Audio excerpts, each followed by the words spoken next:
Hello everyone, welcome to my channel. आज की class में मैं आपके साथ स्टोमच के बारे में डिस्कस करूँगी। स्टोमच क्या है? एक जे शेप्ड ऑर्गन है, आपको दिख रहा होगा जे शेप ऑर्गन है ये। ओके, और ये एलिमेंट्री ट्रैक्ट का ही ऑर्गन है। और ये क्या होता है, इसोफेगस और स्मॉल इंटेस्टाइन के बीच में प्रेजेंट होता है। यहाँ पे आप देख रहे होंगे starting end of this oesophagus होता है और यहाँ पे स्टोमच आ जाता है starting of the small intestine. ठीक है, तो यहाँ क्या है, स्टोमच प्रेजेंट होता है इन दोनों के बीच में। और अगर स्टोमच की लोकेशन की बात करें तो स्टोमच की लोकेशंस 3 होती है। फर्स्ट आती है यहाँ पे एपिगैस्ट्रिक, ठीक है। फिर आता है यहाँ पे सेकंड लेफ्ट हाइपोकॉन्ड्रिक रीजन, ठीक है। और ये जो है थर्ड आता है अम्बिकल। ओके, ये 3 रीजन्स है जहाँ स्टोमच अपनी जगह कवर करता है। अब हम आगे ये स्टोमच की स्ट्रक्चर की बात करें तो स्टोमच की स्ट्रक्चर क्या है, 3 पार्ट्स में है। 3 पार्ट्स में स्टोमच के स्ट्रक्चर को डिवाइड किया गया है। फर्स्ट आता है फंडस, सेकंड आता है बॉडी एंड थर्ड आता है पाइलोइड। हम फर्स्ट फंडस के बारे में बात करेंगे। फर्स्ट क्या है फंडस ये एक सबसे अपर पार्ट होता है स्टोमच का, अपर पार्ट ऑफ स्टोमच।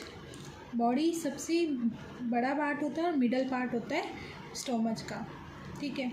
और पाइलोइड लास्ट पार्ट या फिर लोअर पार्ट होता है स्टोमच का, ठीक है, एंड पार्ट होता है। और पाइलोइड के बाद क्या स्टार्ट हो जाता है, यहाँ पे डिडोनियम स्टार्ट हो जाता है। ओके, ये लास्ट पार्ट है। तो ये क्या होता है, जो पाइरोइक है और ये इनकी डिडोनियम, इन दोनों के पास बीच में क्या प्रेजेंट होता है, स्पिंचर्स। यहाँ पे स्पिंचर्स प्रेजेंट होते हैं, ठीक है, जो फूड को आगे भेजते हैं। मतलब ये यहाँ पे जो स्पिंचर्स होते हैं वो ओपनिंग और क्लोजनिंग रेगुलेट करते हैं। जो भी हम फूड खाते हैं उसको आगे भेजना है या नहीं है, वो सब ये डिसाइड करता है। ओके, नेक्स्ट हम कर्वेचर की बात करेंगे। कर्वेचर्स, तो ये कर्वेचर्स, ठीक है। कर्वेचर क्या होते हैं, कर्वेचर्स स्टोमच के कर्वेचर्स की बात करें तो स्टोमच के कर्वेचर 2 है। एक तो है लेज़र और एक होता है ग्रेटर, ठीक है। लेज़र कर्वेचर की बात करें तो ये शॉर्ट है, इसलिए इसे लेज़र कर्वेचर बोलते हैं। ये रहा लेज़र कर्वेचर। ये क्या है, छोटा है, ठीक है,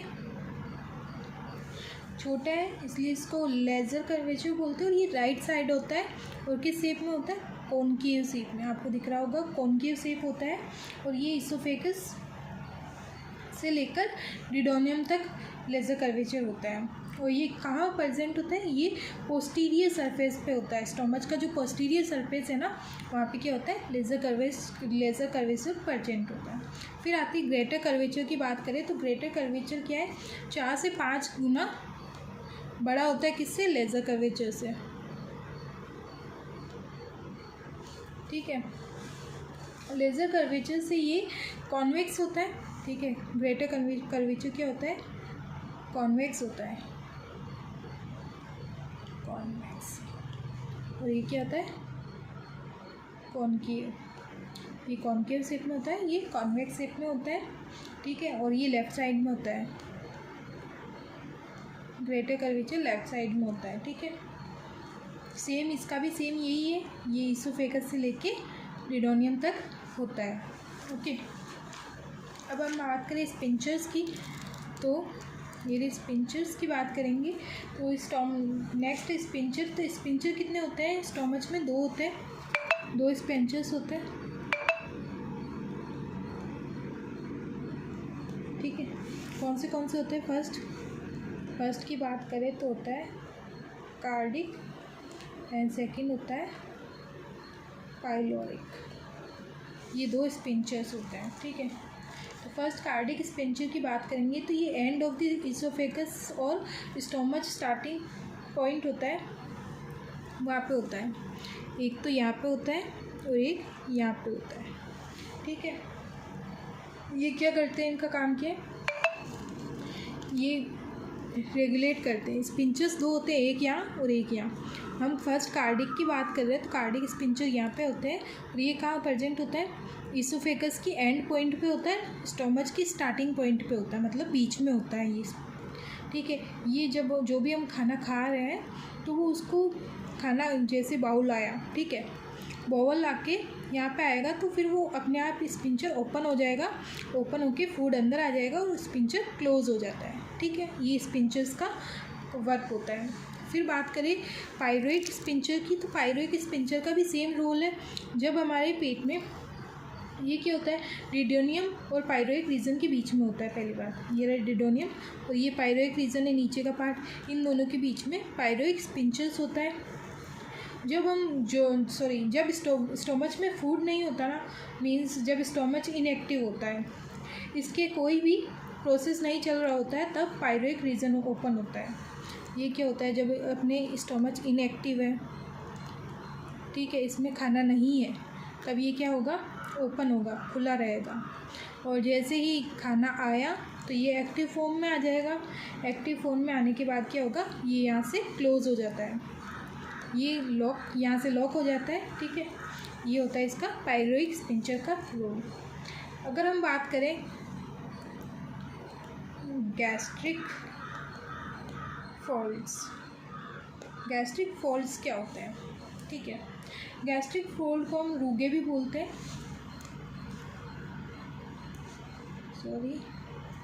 गैस्ट्रिक फॉल्ट को हम क्या बोलते हैं, रूगे, ये है, इसको रूगे भी बोलते हैं। ये कि एक टिश्यू से बना होता है और ये टिश्यू के कॉइल्ड होते हैं, मतलब ये जो आपकी दिख रही है ना लाइंस स्टोमच के अंदर, ये क्या टिश्यू की कॉइल्ड है, टिश्यू कॉइल, टिश्यू की कॉइल्ड है।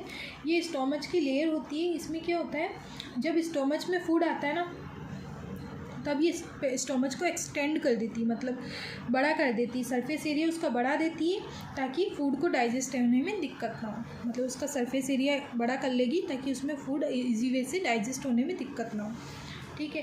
तो ये गैस्ट्रिक फोल्ड, ये गैस्ट्रिक फोल्ड का ये रोल होता है स्टोमच। ओके, अब बात करेंगे हम next layer of the stomach. तो ये रही लेयर ऑफ द स्टोमच। तो स्टोमच में कितनी लेयर होती है, 3 लेयर होती है। म्यूकोजा, सॉरी मसल लेयर आएगी फर्स्ट होती है मसल लेयर, सेकंड होती है म्यूकोजा एंड थर्ड होती है सब म्यूकोजा, ठीक है। 3 लेयर्स होती है।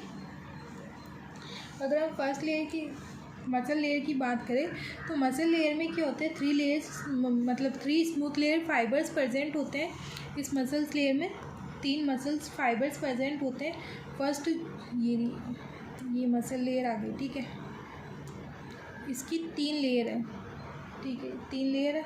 जो सबसे आउटर लेयर है, आउटर लेयर, उसमें क्या है,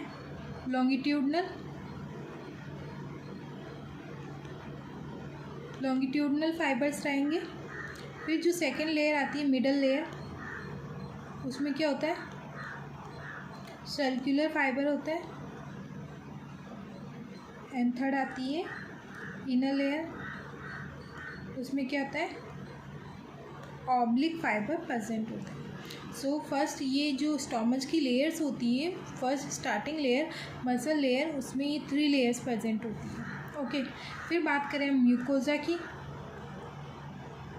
सेकंड पार्ट की बात करें तो ये इनर मोस्ट लेयर होती है स्टोमच की, और ये क्या होती है, हाइड्रोक्लोरिक एसिड रिलीज़ करती है स्टोमच में, हाइड्रोक्लोरिक एसिड रिलीज़ करती है। और बहुत सी गैस्ट्रिक ग्लैंड भी प्रेजेंट होती है इसमें, जो गैस्ट्रिक जूस सिक्रीट करती है स्टोमच में। ओके, इसमें गैस्ट्रिक ग्लैंड भी प्रेजेंट होती है जो गैस्ट्रिक जूस सिक्रीट करती है। फिर आती है सब म्यूकोजा की बात। तो सब म्यूकोजा क्या है, इसमें ब्लड वेसल्स, ठीक है, और नर्व्स, ये सब कंटेन करता है। कौन कंटेन करता है, सब म्यूकोजा। और सपोर्ट किसको करता है, म्यूकोजा को बेस देता है, सपोर्ट करता है। ओके, ये सारे रोल हुए इसके लेयर्स ऑफ द स्टोमच के। अब हम बात करेंगे फंक्शंस ऑफ स्टोमच। तो स्टोमच के क्या फंक्शंस होते हैं, स्टोमच की फंक्शंस की बात करेंगे, जब हम जैसे जब फूड है, जब वो इसोफेगस से स्टोमच में आता है तब क्या होता है, फूड टेम्पररी स्टोर होता है। और स्टोमच में क्या होता है कि वहाँ पे ना फूड पार्शियली वो डाइजेस्ट होता है। मतलब एक तो डाइजेस्ट पूरा नहीं होता, पहली बात स्टोमच में कभी भी फूड पूरा डाइजेस्ट नहीं होता है, तो उसमें क्या होता है, पार्शियली डाइजेस्ट होता है। किसमें? फूड, इसमें स्टोमच में। और किसके द्वारा होता है? डाइजेस्टिव एंजाइम्स के द्वारा। दूसरा क्या है इसका फंक्शन है, सेकंड फंक्शन आता है मैकेनिकल ब्रेकडाउन। मैकेनिकल ब्रेकडाउन कैसे? जैसे हमने 3 मसल्स पढ़ी थी, ठीक है, मसल लेयर, म्यूकोजा एंड सब म्यूकोजा। तो ये 3 मसल्स लेयर क्या होती है, वो फूड को ग्राइंड करती है, मतलब उसको पूरा तरीके से पीसती नहीं, मतलब छोटे छोटे बारीक बारीक टुकड़े कर देती, जिसको हम बोलते हैं मैकेनिकल ब्रेकडाउन। उसके बाद आता है उसके बाद उसमें क्या होता है, गैस्ट्रिक जूस होता है, वो भी ऐड हो जाता है। गैस्ट्रिक ग्लैंड क्या करती है, गैस्ट्रिक जूस को सिक्रीट करती है, तो वो गैस्ट्रिक जूस सिक्रीट होकर काइम बना देता है।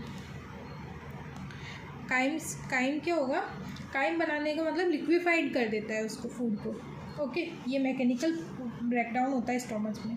थर्ड आता है थर्ड रोल क्या है, स्टोमच में कम अमाउंट ऑफ अब्जॉर्प्शन होती है। किस किस चीज़ों की होती है कम amount of absorption? Water, alcohol and fat soluble drug. इन चीज़ों की अब्जॉर्प्शन ऑफ अमाउंट कम होती है, किसमें? स्टोमच के अंदर। एंड 4 आती है, ये क्या करती है, प्रोवाइड क्या करती है, non specific defence against microbes. मतलब हाइड्रोक्लोरिक एसिड यहाँ पे रिलीज़ होता है, तो कोई भी माइक्रोब्स हो वो सबको डिस्ट्रॉय कर देता है। ओके, अगर आपको मेरी क्लास पसंद आई हो तो प्लीज़ मेरे चैनल को लाइक और सब्सक्राइब करें। Thank you.